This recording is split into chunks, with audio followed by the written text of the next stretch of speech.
पाँव डलबे तो धोए के पड़ी, आ लोहारन से जुड़े तो जिंदगी भर रोए के पड़ी।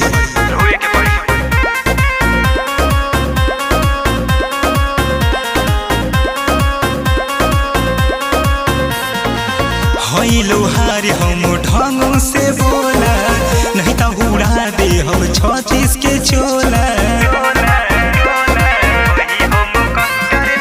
हई लोहार हम ढंग से बोला, नहीं तो उड़ा दे हम 36 के चोला। और जानत ले हई हम लोहार हो, तोनी बच के रही है रानी। अरे हई हम कट्टर लोहारी हो, तोनी बच के रही है रानी। अरे हई हम कट्टर लोहारी हो। लोहारन से अझुराए के गलती मत करी है, नहीं तो तोर जतिया तोरा नाम पता के साथ पिछवाड़ा के फोटो खींच के फेसबुक पर चढ़ा दे।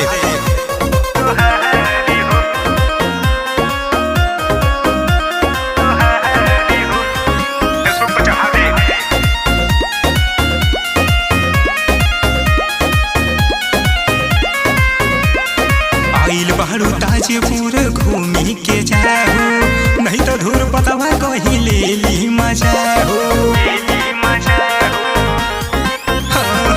आइल बारू ताजपुर घूमी के जाओ, नहीं तो धूर पतवा कहीं ले ली मजा हो। तोनी बच के रही है रानी, हई हम कट्टर लोहार हो। तोनी बच के रही है रानी, अरे हई हम कट्टर लोहार हो।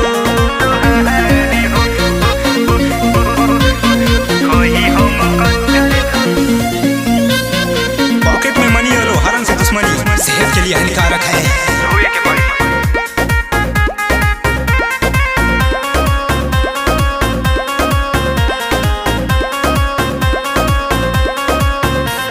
सुना हमारी आके नहीं चली तू हरदम हो, छोड़ दे वो पानी जिला हवे तम हो। सुना हमारी आगे नहीं चली तू हरदम हो, छोड़ दे वो पानी जिला हवे तम हो।